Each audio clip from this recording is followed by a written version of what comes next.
আমাদের ছেলেরা কিভাবে পুরুষ হবে? সন্তানের ভবিষ্যৎ গড়ার নামে অনেক বাবা মা আসলে তাদের ভবিষ্যৎ ধ্বংস করছেন। এটা আমাদের গভীরভাবে ভাবার বিষয়। গ্রামে বেড়াতে গিয়ে এক রাতে শুধু মুরগির বাচ্চার কিচিরমিচির শুনছিলাম। বিরক্ত হয়ে জানলাম আম্মু দোতলার বারান্দায় মুরগির খোপ রেখেছেন। প্রশ্ন করতেই তিনি জানালেন, মুরগির বাচ্চা মায়ের সঙ্গে যতদিন থাকে তত দেরিতে ডিম দেয়, আর আলাদা করে রাখলে দ্রুত ডিম দেওয়া শুরু করে। এই কথায় শুনে হঠাৎ আমার চিন্তা চলে গেল আমাদের সমাজের আধুনিক প্রজন্মের অনেক ছেলেদের দিকে, যারা বয়সে ২৫-৩০-এ পৌঁছালেও মানসিকভাবে প্রাপ্তবয়স্ক হতে পারে না। শরীফের গল্প। আমার বন্ধু শরীফ দ্বিতীয় প্রজন্মের ব্রিটিশ বাংলাদেশী। ওর বাবা ৬০-এর দশকে গিয়েছিলেন সেখানে। শরীফের জীবনের এক অবিস্মরণীয় ঘটনা সে আমাকে শুনিয়েছিল। যেদিন ওর বয়স ১৬ থেকে ১৭তে পা দিল, ওর বাবা বললেন, এখন থেকে তুমি ব্রিটিশ আইনে প্রাপ্তবয়স্ক, স্বাধীন এবং স্বনির্ভর পুরুষ। লেখাপড়ার খরচ তোমাকেই জোগাতে হবে, বাসায় থাকতে চাইলে ভাড়া দিতে হবে, খেতে চাইলে খাবারের খরচও দিতে হবে। বাবার কথা মতোই হল। বাধ্য হয়ে শরীফ এক দোকানে পার্ট টাইম কাজ নিল।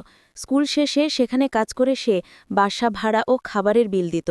প্রথমে বাবার এই আচরণকে ঘৃণা করত, অভিমান করত, কিন্তু ধীরে ধীরে সেই ধাক্কাই তাকে জীবনের জন্য প্রস্তুত করে তুলল।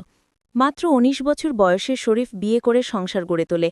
এখন সে ৪৫-এর কোঠায়, সন্তানরা বড় হয়ে গেছে। এই সময়ের মধ্যে সে অসংখ্য সামাজিক উদ্যোগ নিয়েছে, অনেক অসহায় মানুষকে সাহায্য করেছে। আর আজ সে বাবার কঠোরতাকে জীবনের অমূল্য শিক্ষা মনে করে, যা তাকে গর্বিত করেছে। আমাদের সমাজের বাস্তবতা। আমাদের সমাজে কিন্তু ঠিক উল্টোটা ঘটে। এখানে ৩০ বছর বয়সী অনেক ছেলেই বালকের মতো জীবন কাটায়।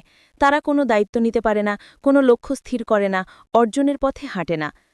অধিকাংশ বাবা মাকে দেখা যায় বলতে, আমরা অনেক কষ্ট করেছি, আমাদের ছেলে মেয়েদের যেন কষ্ট করতে না হয়। ফলে সন্তানরা হয় দায়িত্বজ্ঞানহীন, বাবা মায়ের রেখে যাওয়া সম্পদের ওপর নির্ভরশীল হয়ে পড়ে। সম্পদ ফুরিয়ে গেলে তারা অসহায় জীবনযাপন করে। যারা একটু শিক্ষার প্রতি যত্নশীল তারা সন্তানকে শিক্ষায় এগিয়ে দেন, কিন্তু বাস্তবতা থেকে এতটা দূরে রাখেন যে শেষ পর্যন্ত সন্তান হয়ে ওঠে কেবল শিক্ষিত বললদ, সমাজ ও জাতির জন্য কোনো কার্যকর অবদান রাখার যোগ্যতা তৈরি হয় না। দায়িত্ব নেওয়ার সঠিক সময়। একজন মানুষ যদি ১৫-১৬ বছর বয়স থেকে কাজ ও দায়িত্ব নেওয়া শুরু করে, তাহলে তার অবদানের মান ও মাত্রা দুটোই বাড়ে। অথচ আমরা সন্তানদের অনেক দেরি করে দায়িত্ব অভ্যস্ত করি।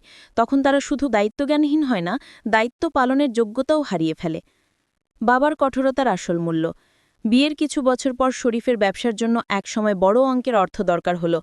তখন তার বাবা সেই টাকা দিলেন, যা আসলে ছিল তার ভাড়া ও খাবারের খরচ বাবদ জমিয়ে রাখা অর্থ। তখন শরীফ বুঝল, বাবার কঠোরতাই ছিল তার প্রতি সবচেয়ে বড় ভালোবাসা। ইসলামের শিক্ষা ও প্রকৃতির নিয়ম। মুরগির গল্পে ফিরে আসা যাক। যেমন বাচ্চা মায়ের ডানার নিচে থাকলে ডিম দিতে দেরি করে, তেমনি সন্তানকে সবসময় ডানার নিচে রাখলে সে কখনো দায়িত্বশীল হবে না।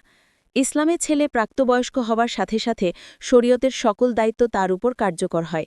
আল্লাহ তাআলা এই সীমা নির্ধারণ করেছেন যেন সে দায়িত্ব নেওয়া শুরু করে। অথচ আমরা স্পুন ফিডিং করে তাদের একটি অকর্মণ্য প্রজন্মে পরিণত করছি। আমাদের সন্তানদের জন্য বাড়ি-গাড়ি জমিয়ে যাওয়া দায়িত্ব নয়, প্রকৃত দায়িত্ব হলো তাদেরকে সঠিক সময়ে দায়িত্বশীল করে গড়ে তোলা, না হলে তারা কখনো সত্যিকারের পুরুষ হতে পারবে না।